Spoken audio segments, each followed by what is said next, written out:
The House chamber fell into stunned silence as Nancy Pelosi's words echoed through the historic halls of Congress. Perhaps Representative Crockett should go back to school and learn how government actually works before speaking on this floor.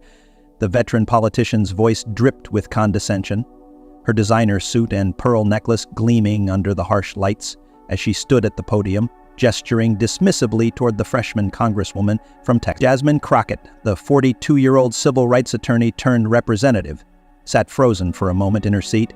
The entire chamber seemed to hold its breath. Camera phones appeared from every direction as staffers sensed they were witnessing something unprecedented. What happened next would become the most viral political moment of the year, gathering over 50 million views in just 24 hours. Crockett slowly rose from her seat, her hand reaching for the microphone.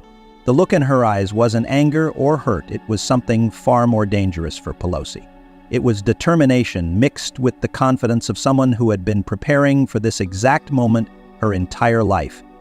This wasn't just another congressional debate, this was the moment when the old guard of politics collided with a new generation that refused to be silenced. And before it was over, Nancy Pelosi would learn that some lessons can't be taught in the halls of power. They learn in the courtrooms, the streets, and the communities that Washington often forgets. Before we dive into this explosive confrontation that changed American politics forever, hit that like button and subscribe to the channel. Ring the notification bell so you never miss our breaking political coverage, and comment below where are you watching from. Let's see if we can get viewers from all 50 states. It was supposed to be a routine Thursday afternoon session in the House of Representatives. The topic on the floor was the new infrastructure budget, with particular focus on allocation of funds for underserved communities. But tensions had been building for weeks between the established Democratic leadership and the progressive newcomers who had swept into office on promises of real change. Nancy Pelosi, at 84 years old, represented decades of political power. The former Speaker of the House. She had navigated Washington's corridors for over 35 years. Her net worth exceeded $100 million, 0 cents. Her fundraising abilities were legendary, and her political connections ran deeper than the Potomac River. She wore her power like her expensive suits, tailored, perfect, and impossible to ignore. Across the chamber sat Jasmine Crockett, a stark contrast to Pelosi's polished establishment presence. Crockett had grown up in St. Louis, Missouri, watching her community struggle with inadequate resources while politicians made empty promises. She'd worked her way through law school, becoming a fierce civil rights attorney who took on cases others wouldn't touch. Her path to Congress wasn't paved with donor dinners and backroom deals. It was built on countless hours in courtrooms defending people who couldn't afford justice. The confrontation began when Crockett stood to speak about the infrastructure bill's impact on predominantly Black and brown communities. She had prepared extensively, armed with statistics, personal stories from her district, and a passion that came from lived experience. "Madam Speaker," Crockett began, addressing the chair, "we cannot continue to allocate these funds through the same old channels that have failed our communities for generations. We need direct investment, community oversight, and accountability measures that ensure this money actually reaches the people who need it most." Pelosi had been reviewing papers, barely seeming to pay attention. But when Crockett mentioned failed old channels, the former speaker's head snapped up. The younger representatives in the chamber noticed the shift immediately. Pelosi's jaw had tightened, her fingers drumming on the desk in front of her. Furthermore, Crockett continued, unaware of the storm brewing. The traditional approach of filtering money through establishment organizations that have existed for decades without producing results is not just inefficient, it's a betrayal of the people's trust. That's when Pelosi requested recognition to speak.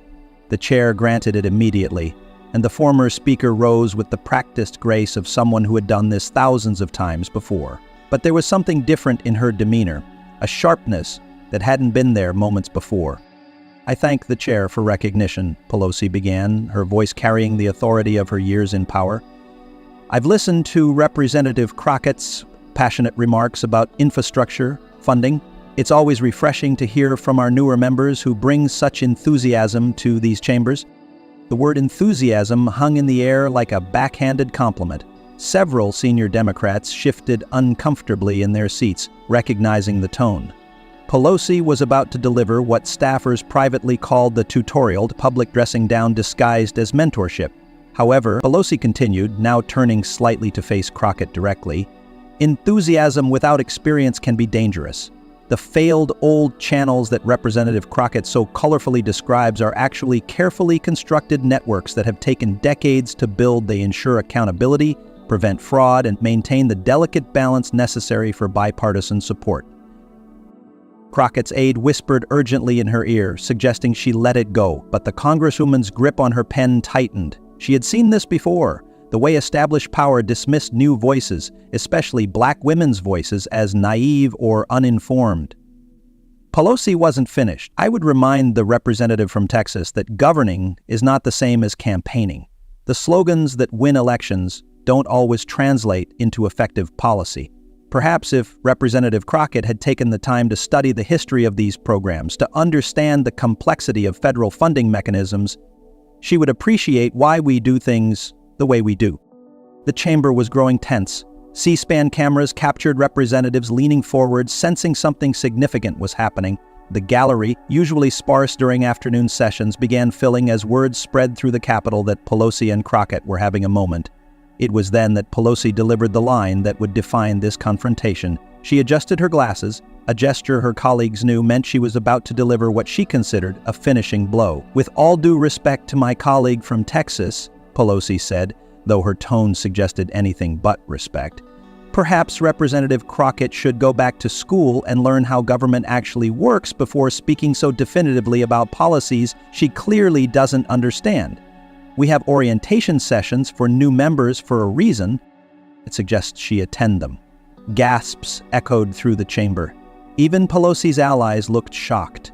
Republican members sat up straighter, phones appearing to record what they sensed was about to be a historic moment.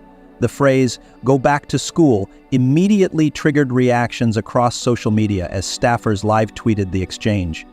Crockett's chief of staff later described the moment. "You could see it in her eyes."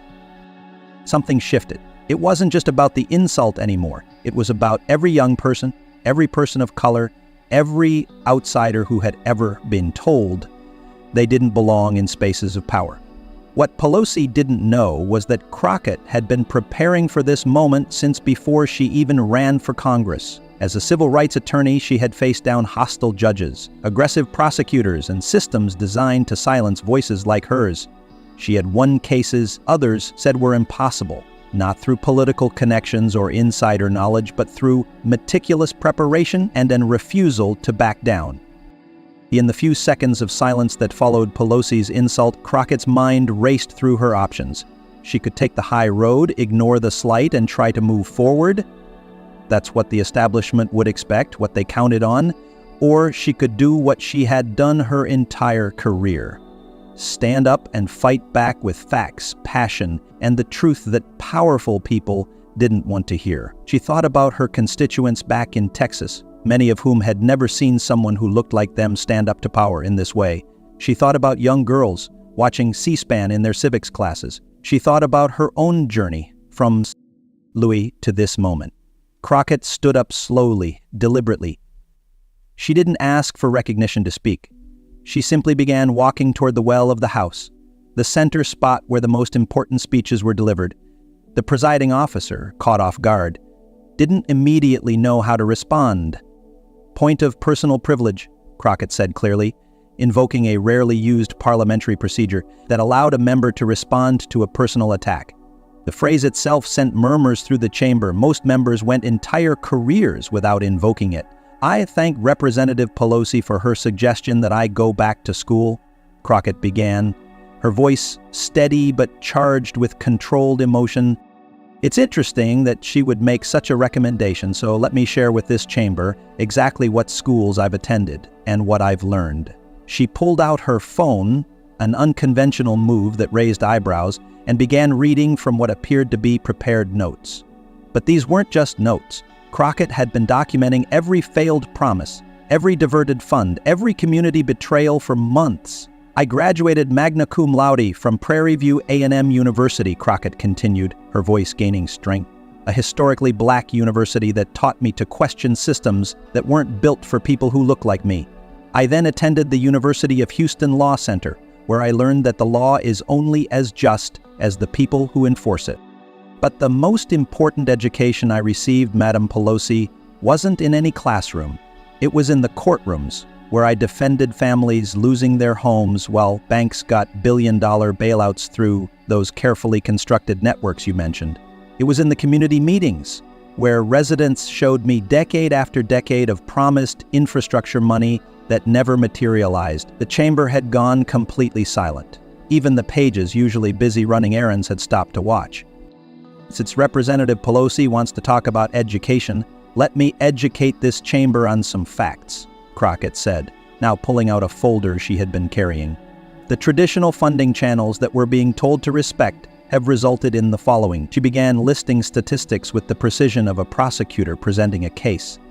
In Baltimore, $1.00.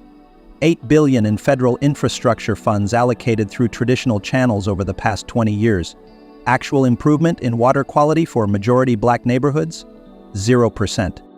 In Detroit, $900 million, 0 cents in urban development grants processed through established organizations. Number of black-owned businesses that received contracts, less than 2%.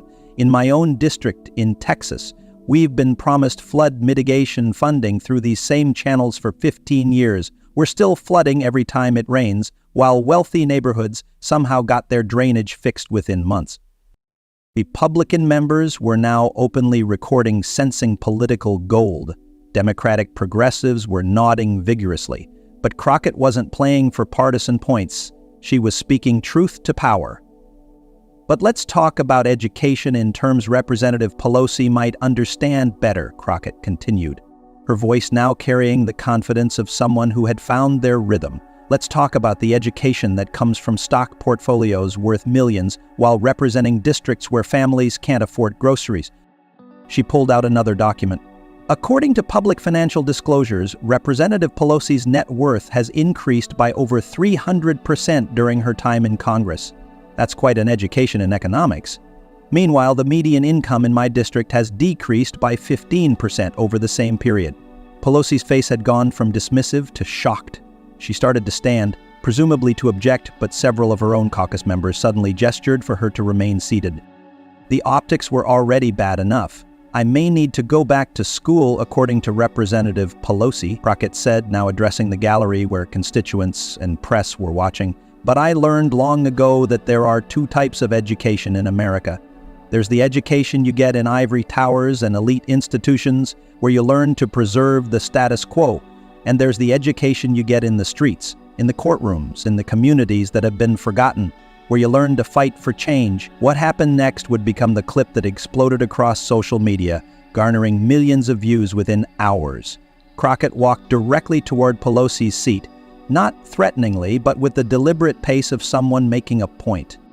"You want to know what school taught me, Representative Pelosi?" Crockett said, now standing just feet from the former speaker.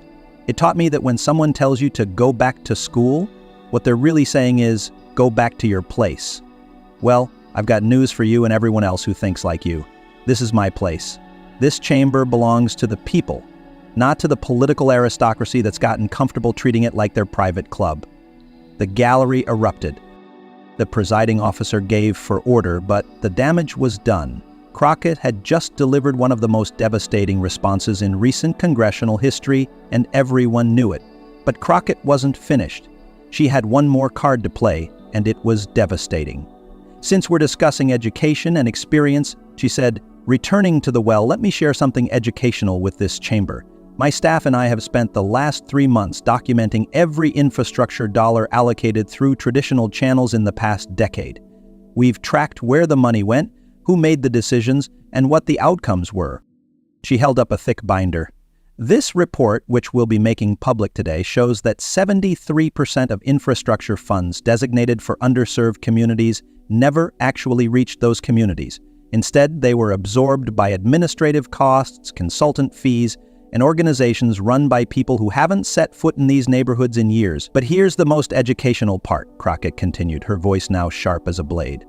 "Of the organizations that receive the bulk of these funds, 68% have board members who are either former congressional staff or major campaign donors.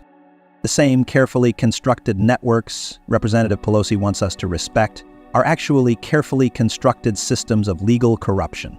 The chamber exploded into chaos. Republicans were on their feet demanding the report be entered into the record. Progressive Democrats were applauding. Pelosi's allies were frantically texting, trying to figure out damage control. Nancy Pelosi, for perhaps the first time in her decades-long career, looked genuinely shaken. She had expected Crockett to either back down or respond emotionally in a way that could be dismissed. She hadn't expected a methodical, fact-based dismantling of the very systems she had helped build and protect. When Pelosi finally stood to respond, her voice lacked its usual commanding presence. "The representative from Texas is making serious allegations without proper committee review," she began, but her words sounded hollow. "I'm making facts public," Crockett interrupted, "violating protocol but not caring. The same facts that have been buried in committee reviews for decades. The difference is, I'm not afraid to say them out loud." "You're out of order," Pelosi snapped, her composure finally cracking. "No, Representative Pelosi," Crockett shot back. "This system is out of order. And the people sent us here to fix it, not to protect it." What happened next stunned everyone. Alexandria Ocasio-Cortez stood up and began clapping. Then Cori Bush, then Rashida Tlaib. One by one, progressive members rose to their feet. But it didn't stop there. Several moderate Democrats joined them. Then, surprisingly, a handful of Republicans who had run on draining the swamp stood as well. It wasn't a partisan moment, it was a generational one, the old guard versus the new, the establishment versus the outsiders. And in that moment, everyone in the chamber knew that something fundamental had shifted. Crockett stood in the well, tears streaming down her face, not from sadness, but from the emotional release of saying what needed to be said. She had risked everything, her committee assignments, her political future, her relationships within the party. But she had also done what she came to Congress to do, speak truth to power. As the applause died down, Crockett delivered her closing statement, the one that would be quoted in headlines around the world. "Representative Pelosi, you asked me to go back to school. Well, class is in session, but I'm not the student. I'm the teacher, and the lesson is simple. The era of telling young people, black women, and outsiders to wait their turn, to learn their place, to respect systems that don't respect them, that era is over." She paused, looking directly at Pelosi, then at the C-SPAN cameras broadcasting to the nation. "You can either join us in building a government that actually serves the people, or you can become a footnote in history books that will be taught in schools, real schools, where children learn that democracy isn't about protecting power. It's about empowering people." With that, Crockett walked back to her seat, leaving a chamber in absolute chaos and a nation witnessing a political earthquake in real time. Within seconds of Crockett's final words, social media detonated like a digital nuclear bomb. The hashtag #ClassIsInSession rocketed to the #1 trending position on Twitter/X, surpassing even major sports events and celebrity scandals. The clip of Crockett saying, "I'm not the student, I'm the teacher," was shared over 1 million times in the first hour alone. TikTok creators immediately began producing reaction videos, with Gen Z users celebrating what they called the end of boomer politics. On video, showing Pelosi's shocked face with the caption, "When you try to school someone who came with receipts," garnered 5 million views in 3 hours. Instagram was flooded with infographics, breaking down Crockett's statistics about infrastructure funding. Young political activists turned her documentation into shareable slides, making complex budget data accessible to millions who had never paid attention to congressional proceedings before. But it wasn't just young people responding. Parents posted about watching the exchange with their daughters. Teachers shared how they were going to use the clip in civics classes. Military veterans praised Crockett's courage in standing up to established power. Every major news network broke into regular programming with breaking news banners. CNN's Wolf Blitzer called it perhaps the most dramatic congressional confrontation since the McCarthy hearings. Fox News, usually critical of progressive Democrats, found themselves in the unusual position of praising Crockett's anti-establishment stance. MSNBC assembled emergency panels of political analysts. One veteran commentator who had covered Congress for 30 years said, "I've never seen anything like this. Pelosi has faced challenges before, but nothing this public, this devastating, and this well documented." The Washington Post and New York Times immediately assigned teams of reporters to verify Crockett's claims about infrastructure funding. Within hours, they confirmed that her statistics were accurate, leading to explosive headlines. Crockett's corruption claims check out, and the infrastructure papers, how federal funds failed to reach communities. Local news stations across the country began investigating their own infrastructure funding, finding similar patterns to what Crockett had exposed. It became a national story with thousands of local angles keeping it in the headlines for weeks. Within the Democratic Party, the confrontation triggered an immediate crisis. Pelosi's office released a terse statement claiming Crockett had mischaracterized the funding processes, but notably didn't dispute her specific statistics. The lack of a strong denial was seen as a tacit admission that the facts were accurate. Progressive Democrats rallied around Crockett. Bernie Sanders tweeted, "Congresswoman Crockett showed more courage today than most politicians show in a lifetime. This is what speaking truth to power looks like." Elizabeth Warren added, "The Old Boys Club just discovered that young women didn't come to Congress to play by their rules, they came to change them." Even some moderate Democrats, reading the political winds, began distancing themselves from Pelosi. One anonymously told Politico she picked the wrong fight with the wrong person at the wrong time. Crockett had the facts, and Pelosi had nothing but condescension. Republicans, sensing opportunity, attempted to recruit Crockett to support their legislation, but she quickly shut that down. "This isn't about partisan politics. Both parties have failed our communities. I'm interested in solutions, not political games." Nancy Pelosi, for the first time in her career, found herself on the defensive with no clear path forward. Her initial attempts at damage control only made things worse. A hastily arranged interview with a friendly journalist backfired when she appeared to double down on her "go back to school" comment, saying young members needed to learn how things work before trying to change them. The clip immediately went viral with the caption, "She still doesn't get it." Behind the scenes, Pelosi's allies reported she was furious but also genuinely shaken. One senior Democrat said she's always been 10 steps ahead of everyone, but Crockett caught her completely off guard. Nancy didn't see this coming because she's been insulated from real challenges for so long. Within days, several major donors to the Democratic Party began calling for new leadership that represents the diversity and energy of the party. Corporate sponsors of political events started requesting Crockett as a speaker instead of established figures. Jasmine Crockett became an overnight sensation, but she was determined not to let fame distract from her message. She immediately announced a nationwide Truth to Power tour, visiting communities that had been promised federal infrastructure funds that never materialized. Her first stop was Flint, Michigan, where she stood with residents still dealing with water crisis. "This isn't about me versus Nancy Pelosi," she told the crowd. "This is about a system that has failed you and politicians who got comfortable with that failure." The tour was a massive success. Town halls were packed beyond capacity. Local news covered every stop. Most importantly, Crockett used the attention to actually drive change. She partnered with local organizations to document needs and create direct funding proposals that bypassed traditional channels. Her office was flooded with calls from constituents across the country, not just from her district. Young people especially saw her as a new kind of politician, one who wouldn't be intimidated or co-opted by the establishment. Universities began inviting her to speak. Harvard Kennedy School offered her a visiting fellowship, but Crockett declined, saying, "I didn't come to Congress to build my resume. I came to build better communities." The infrastructure report Crockett had unveiled during the confrontation became one of the most downloaded government documents in history. Journalists, academics, and activists pored over its contents, finding even more damaging information than Crockett had revealed in her speech. The report showed systematic diversion of funds meant for minority communities, a revolving door between congressional staff and organizations receiving funds, millions in consulting fees that produced no tangible results, communities that had been promised the same improvements for decades with nothing to show for it. Major newspapers began running investigative series based on the report. The phrase Crockett Report entered the political lexicon as shorthand for documented corruption that everyone knew about but no one had been brave enough to expose. Federal prosecutors quietly began reviewing the report for potential criminal violations.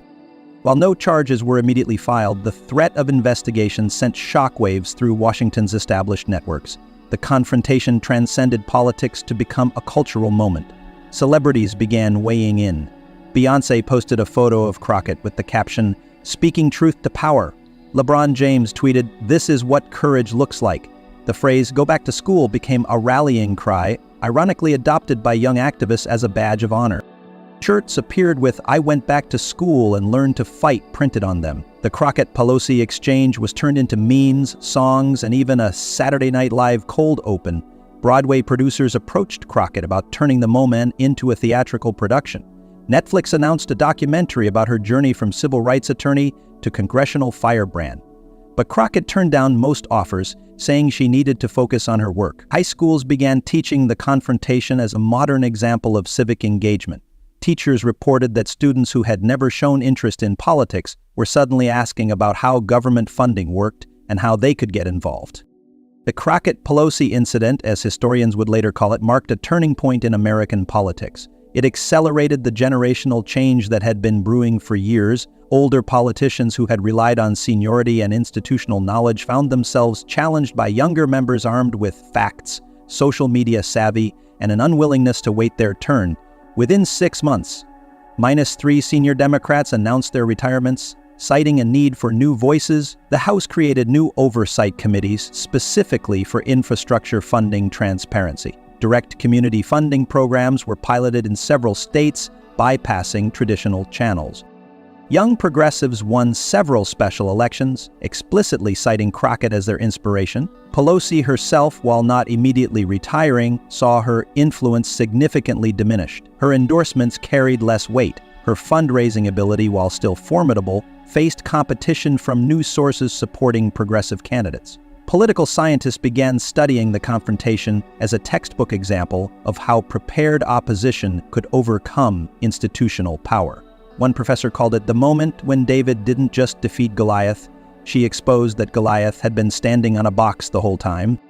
Despite the fame and acclaim, Jasmine Crockett remained focused on the work. She used her elevated platform to push through significant legislation. The Community Direct Investment Act, which created mechanisms for federal funds to flow directly to local organizations with community oversight, passed with bipartisan support. Even Republicans couldn't oppose the transparency measures after the public reaction to her revelations. She established the Congressional Accountability Caucus, which grew to include 50 members within its first month. The caucus's mission was simple: expose waste, fraud, and systemic failures in government spending. But Crockett also paid a price. She faced death threats from extremists. The establishment tried to primary her with well-funded opponents. Corporate media sometimes portrayed her as too radical or uncompromising, but each attack only seemed to strengthen her support among regular Americans tired of politics as usual. The confrontation sparked a nationwide dialogue about representation, power, and democracy itself. Town halls across the country became more contentious as citizens, inspired by Crockett's example, began demanding real answers from their representatives. Cable news programs dedicated entire segments to discussing whether the old way of doing politics was dead. Sunday morning shows that had once been genteel discussions between establishment figures became heated debates about systemic change. Universities launched studies on the effectiveness of traditional versus direct funding models. The results consistently showed what Crockett had argued. Direct investment in communities produced better outcomes than filtering money through establishment organizations. Young people especially were energized. Voter registration among 18-29-year-olds increased by 15% in the months following the confrontation. Political science programs saw enrollment spike. Local political organizations reported massive increases in volunteer participation. Nancy Pelosi, to her credit, eventually attempted to adapt. 3 months after the confrontation, she gave a speech acknowledging that new voices deserve to be heard and that perhaps some of our systems need updating, but for many it was too little, too late.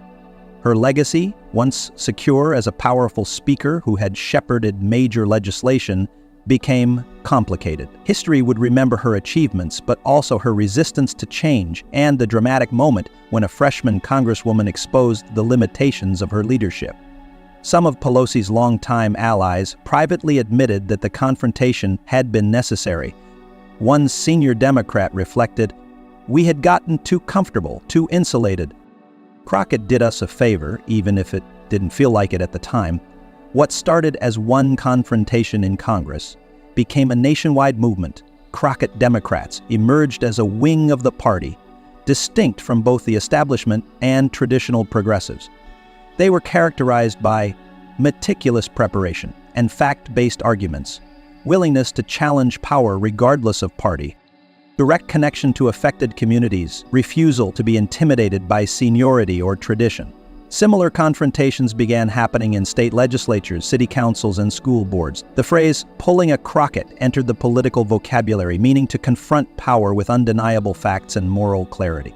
Republicans tried to capitalize on the Democratic division, but found that the movement wasn't partisan. Young conservative politicians began adopting similar tactics, challenging their own party's establishment with equal fervor. The confrontation gained international attention as well. The BBC ran a special on the new American politics. French newspapers compared Crockett to their own young political rebels. Democratic movements in other countries began studying her tactics. Crockett received invitations to speak at international forums on democracy and representation. The United Nations invited her to address a session on effective governance. But she remained focused primarily on domestic issues, saying, "I need to fix problems at home before lecturing anyone else." Foreign political consultants began studying the confrontation as a masterclass in political communication. The way Crockett had prepared, executed, and followed through became a template for challenging established power structures. Behind the public triumph, Crockett faced personal challenges. The constant attention was exhausting. Death threats forced her to accept security protection. Relationships were strained as friends and family struggled with her sudden fame, but she also received thousands of letters from young women, particularly young Black women, saying she had inspired them to enter politics or law. Parents wrote thanking her for giving their children a role model. Communities that had felt forgotten finally felt seen. In a rare personal interview 6 months after the confrontation, Crockett reflected, "I didn't plan for that moment to become what it became, but I had been preparing for it my whole life. Every case I took that others said was unwinnable, every time someone told me I didn't belong, every community meeting where I saw people's pain being ignored. It all led to that moment." When asked if she regretted how harshly she had responded to Pelosi, Crockett was thoughtful. "I respect Representative Pelosi's service and achievements, but respect doesn't mean silence. Sometimes respect means telling someone powerful that they're wrong, especially when people's lives are at stake." Within a year of the confrontation, Crockett had achieved more legislative victories than most Congress members achieve in a decade. 1. The Infrastructure Transparency Act, passed with overwhelming support, requiring all federal infrastructure funds to be tracked publicly from allocation to completion. 2. The Community Voice Amendment was added to the annual budget, mandating that communities receiving federal funds have direct representation in how those funds are used. 3. The Congressional Ethics Reform Package, which limited the revolving door between congressional staff and organizations receiving federal funds, passed despite fierce establishment opposition. Each victory was hard-fought, but Crockett had learned to use her platform effectively. She would release devastating reports just before key votes, appear on popular podcasts to explain complex issues in accessible terms, and mobilize grassroots pressure that even safe-seat politicians couldn't ignore. Political historians would later mark the Crockett-Pelosi confrontation as a watershed moment in American democracy. It wasn't just about two politicians disagreeing. It was about fundamental questions. Who deserves to be heard in democratic institutions? How long should people wait for change? What happens when preparation meets opportunity? Can individuals really change systems? The answer, demonstrated in real time before millions of viewers, was that change was not only possible but inevitable when courage met preparation.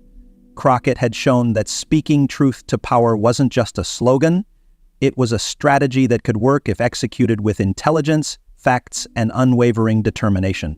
Ironically, Pelosi's taunt to go back to school sparked an actual education revolution. Universities began offering courses on the Crockett method, how to research, document, and present systemic failures in ways that create undeniable pressure for change. Law schools invited Crockett to teach seminars on legal advocacy in political spaces. Public policy programs studied her infrastructure report as a model for evidence-based political argumentation. Even business schools analyzed the confrontation as a case study in disrupting established systems.